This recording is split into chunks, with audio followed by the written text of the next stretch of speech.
حدیث نمبر 3، یہ صحیح مسلم میں 1258 اس کا نمبر ہے 1258۔ مدان بن ابی طلحہ بیان کرتے ہیں کہ ایک دن سیدنا عمر فاروق رضی اللہ تعالیٰ عنہ نے ہمیں خطبہ دیا، اور خطبے میں آپ نے جو ہے وہ نبی صلی اللہ علیہ وسلم اور ابو بکر کا ذکر خیر کیا، اور پھر ارشاد فرمایا کہ دیکھو میں نے آج رات ایک خواب دیکھا ہے، ایک مرغے نے مجھے 3 ٹھونگے ماری ہیں، اور میں اس کا مطلب یہی لیتا ہوں کہ میری موت کا وقت قریب آ چکا ہے۔ تو بعض لوگ مجھے مشورہ دے رہے ہیں کہ آپ اپنے بعد اپنا کوئی جانشین خلیفہ مقرر کر دیجئے مسلمانوں کے لیے، تو لیکن میں نے کسی کو خلیفہ نہیں مقرر کیا، کیونکہ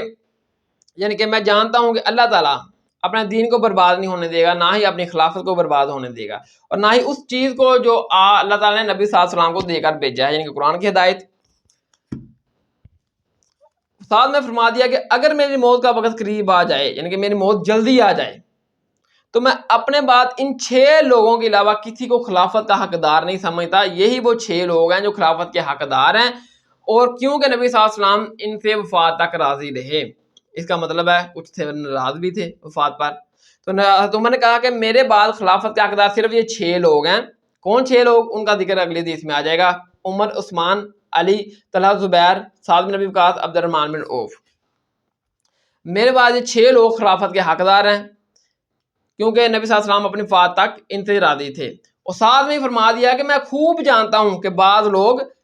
خلافت کے معاملے میں تان کریں گے، یعنی کہ یہ جو 6 لوگ ہیں، جب ان میں سے کوئی خلیفہ بنے گا تو بعض لوگ ایسے ہوں گے جو ان کی خلافت کے اوپر تان کریں گے کہ ان کو خلیفہ کیوں بنا دیا گیا، یہ تو چھوٹے قبیلے کے لوگ ہیں، ابو بکر، عمر، ان کا قبیلہ چھوٹا تھا، ٹھیک ہے نا۔ تو بعض لوگ عمر کہتے ہیں میں خوب جانتا ہوں کہ بعض لوگ یہ 6 افراد جو میں نے کہا کہ انہی میں سے خلیفہ بنے گا، جب انہی 6 افراد میں سے خلیفہ بنے گا تو بعض لوگ ایسے ہوں گے جو ان کی خلافت کے اوپر تان کریں گے، ان کے خلیفہ بننے کے اوپر انگلیاں اٹھائیں گے کہ ان کو خلیفہ نہیں بننا چاہیے تھا، یہ کیوں بن گئے، ہمیں بننا چاہیے تھا۔ تو تم نے کہا یہ وہ لوگ ہوں گے جن کو میں نے اسلام کی خاطر اپنے ہاتھوں سے مارا ہے، یعنی کہ یہ فتح مکہ کے اوپر معافی مانگ کر مسلمان ہوئے۔ تو تم نے کہا اگر یہ لوگ واقعی ایسا کریں، یعنی کہ یہ 6 لوگوں میں سے کوئی خلیفہ بنے، ان کے اوپر تان لان کریں، وہ کہیں ان کے یہ حقدار نہیں ہیں خلافت کے، اگر یہ لوگ ایسا ہی کریں جن کو میں نے اسلام کی خاطر پہلے مارا ہے، فتح مکہ کے اوپر وہ معافی مانگ کر مسلمان ہوئے ہیں، تو یہ لوگ اللہ کے تعالیٰ کے دشمن، کافر اور گمراہ ہیں۔ کافر کا مطلب ادھر یہ ہے کہ وہ شکران نعمت کے طور پر ہے، ٹھیک ہے۔ تو باقی اس کی ڈیٹیل آگے پھر میں اس کو بیان کر دوں گا آپ کو کہ یہ کون لوگ تھے، یعنی کہ جن کا ذکر سیدنا عمر فاروق اس حدیث میں کر رہے ہیں اشارتن۔ ہم صرف بیان کریں گے حدیث، اب رزلٹ آپ خود نکالتے رہیں گے۔ پوائنٹ نمبر 1، یہ صحیح بخاری میں 3700 اس کا نمبر ہے کہ سیدنا عمرو بن میمن تابعی کہتے ہیں کہ جب سیدنا عمر فاروق رضی اللہ تعالیٰ عنہ کو جب زخم لگا نا، جن کا بلول و فیروز نے جب آپ کو کھنجر لگایا، کھنجر مارا، آپ کو قتل کرنے کے ارادے تھے، تو زخم لگا تو آپ کی انتڑیاں کٹ گئیں، اصحاب نے آپ کو باہر لے کر آئے اور آپ کو سیف جگہ پر بٹھایا اور آپ کو پینے کے لیے دودھ پیش کیا، تم نے وہ دودھ پیا تو دودھ آپ کی انتڑیوں سے نکل گیا، خارج ہو گیا، کیونکہ کٹ گئی تھی انتڑیاں۔ تو لوگوں کو یقین ہو گیا کہ اب سیدنا عمر فاروق رضی اللہ تعالیٰ عنہ زندہ نہیں بچیں گے اس زخم سے، تو لوگوں نے عرض کی کہ حضور یعنی کہ آپ وفات پا جائیں گے تو آپ اپنے بعد کوئی خلیفہ مسلمانوں کا نامزد کر دیں، اپنا جانشین بنا دیں کسی کو۔ تو سیدنا عمر فاروق نے کہا کہ میں خلافت کا حقدار اپنے بعد ان 6 لوگوں کو ہی سمجھتا ہوں: ابو بکر اور ان کے علی، عثمان، طلحہ، زبیر، سعد بن ابی وقاص، عبد الرحمن بن عوف، اور یہ وہ 6 لوگ ہیں جن سے نبی صلی اللہ علیہ وسلم اپنی وفات تک راضی تھے، ان کے کچھ اصحاب سے ناراض بھی تھے۔ تو سیدنا عمر فاروق نے کہا کہ یہ وہ 6 لوگ ہیں، خلافت انہی میں رہے گی، اور ساتھ میں میرا ایک بیٹا ہے عبداللہ بن عمر، وہ خلیفہ نہیں بن سکے گا، خلافت میں اس کا کوئی حصہ نہیں ہے، لیکن اس کو یعنی کہ مشورے کے طور پر اپنے ساتھ رکھ لینا، لیکن خلیفہ میرے بیٹے عبداللہ بن عمر کو نہیں بنانا، خلافت ان 6 لوگوں میں ہی رہے گی، یہی حقدار ہیں، کیونکہ نبی صلی اللہ علیہ وسلم ان سے وفات تک راضی تھے۔ پھر حضرت نے وصیت کی کہ جو بھی ان میں سے خلیفہ بنے وہ مسلمان کے ساتھ اچھا سلوک کرے، یعنی کہ یہ تمام بہت آگے ڈیٹیل حدیث ہے۔ پوائنٹ نمبر 2، یہ صحیح بخاری میں ہے، 7207 اس کا نمبر ہے، 7207 اور 3700 کہ سیدنا عمر فاروق رضی اللہ عنہ نے جب اپنی فاضل کے قریب 6 رکن کی کمیٹی بنائی کہ میرے بعد یہی 6 لوگ خلیفہ بنیں گے، یعنی کہ حضرت علی، عثمان، طلحہ، زبیر، عبد الرحمن بن عوف اور سعد بن ابی وقاص، اور ان میں سے 4 جو تھے نا یہ خود ہی دستبردار ہو گئے کہ ہم نے خلیفہ نہیں بننا، باقی بجے 2 پھر لوگوں نے مشاورے کے ساتھ حضرت عثمان کو خلیفہ بنا لیا، اور اس کے بعد ڈیفینیٹلی خلافت کے حقدار حضرت علی تھے، تو صحاب نے اس کے بعد حضرت علی کی بیعت کر لی، حضرت علی کو خلیفہ چن لیا۔ تو جو لوگ یہ کہتے ہیں نا کہ جی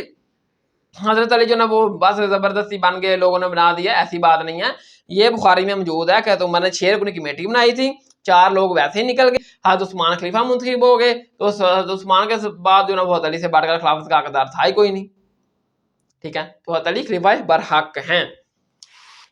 حدیث نمبر 4، یہ صحیح بخاری میں 3637 کا نمبر ہے 3677، کہ یعنی کہ حضرت عمر کو جب زخم لگا، حضرت عمر نے 6 رکنی کمیٹی بنا دی، یہ سارے معاملات طے ہو گئے، اس کے بعد بھی جب حضرت عمر فوت ہو گئے تو آپ کی میت رکھی ہوئی تھی، تو عبداللہ بن عباس بیان کرتے ہیں کہ میں حضرت عمر کی میت کے پاس کھڑا تھا کہ پیچھے سے ایک شخص آیا، اس نے آ کر میرے کندھے پر اپنی کونی رکھی اور حضرت عمر کی بڑی تعریف کی، کہا کہ میں خوب جانتا ہوں اور مجھے امید تھی کہ اللہ تعالیٰ آپ کو آپ کے دونوں ساتھیوں کے ساتھ اکٹھا فرما دیں گے، یعنی کہ حضرت عمر، ابو بکر اور نبی علیہ السلام، ٹھیک ہے نا۔ اور ساتھ میں اس نے کہا کہ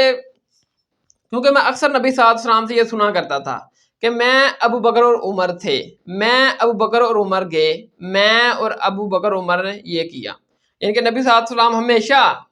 فرمایا کرتے تھے کہ میں ابو بکر اور عمر تھے، یہ تینوں اکٹھے ساتھی اپنی زندگی میں رہے ہیں، تو لہٰذا میں اللہ تعالیٰ سے امید رکھتا ہوں کہ وفات کے بعد بھی اللہ تعالیٰ ان تینوں کو اکٹھا ہی فرما دیں گے، اکٹھا ہی ملا دیں گے۔ تو وہ عبداللہ بن عباس کہتے ہیں کہ میں نے سوچا یہ بندہ کون ہے جو حضرت عمر کی، ابو بکر کی اور نبی صلی اللہ علیہ وسلم کے ساتھ یعنی کہ بنانے کی بات کر رہا ہے حضرت ابو بکر اور عمر کو۔ جب میں نے پیچھے مڑ کر دیکھا تو وہ حضرت علی تھے۔ تو اب دیکھیں شیعہ حضرات کو بھی غور کرنی چاہیے کہ یہ کہتے ہیں کہ سیدنا ابو بکر سیدنا عمر جو نا وہ جبران خلیفہ بن گئے، حضرت علی سے راضی نہیں تھے، اہل بیت کے ساتھ انہوں نے اچھا سلوک نہیں کیا۔ میرے بھائیو حضرت علی تو خود اتنی تعریف کر رہے ہیں سیدنا تو حضرت عمر فاروق رضی اللہ عنہ کی ان کی وفات کے اوپر، اگر وہ ان کو خلیفہ برحق نہ سمجھتے تو کبھی بھی ان کی اس طرح تعریف نہیں کرتے، ٹھیک ہے۔ تو یہ یعنی کہ سیدنا عمر فاروق اور سیدنا ابو بکر صدیق رضی اللہ عنہ جو تھے ان کی خلافت کی حقانیت کی یہ بھی دلیل ہے کہ سیدنا علی نے سیدنا عمر کی تعریفیں کی ہیں اور کہا ہے کہ اللہ تعالیٰ ان کو نبی صلی اللہ علیہ وسلم کے ساتھ ملا دے۔